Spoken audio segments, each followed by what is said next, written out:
Now, before I move on, I want to mention something else about the book of Isaiah, because it's likely to come up in the comments. As many of you know, I'm Jewish, and one of the questions that Christians love to ask Jews is, how do you explain the verses in Isaiah which obviously refer to Jesus?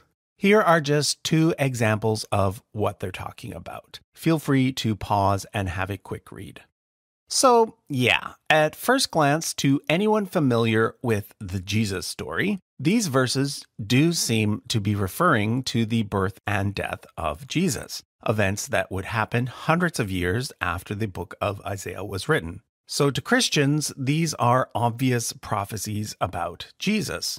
Now, I'm not going to argue that Christians are wrong. If you're a Christian and you believe that these verses refer to Jesus, that's fine. I understand that that's a key part of your religious faith. However, what I will take issue with is the idea that there is no other way to explain these verses, and that Jews purposely avoid talking about them.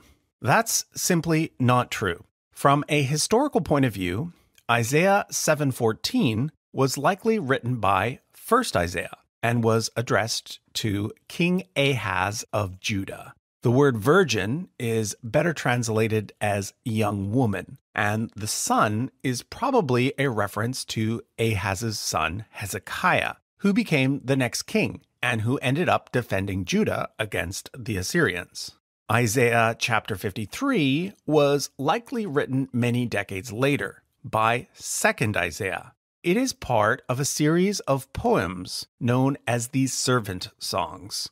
According to Jews, the suffering servant described in these poems is not Jesus, but rather the people of Israel as a whole. There are several verses throughout the book of Isaiah, like this one, that back this up.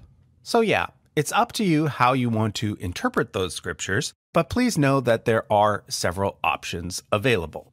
Let's now return to the timeline and discuss the next prophet, Jeremiah.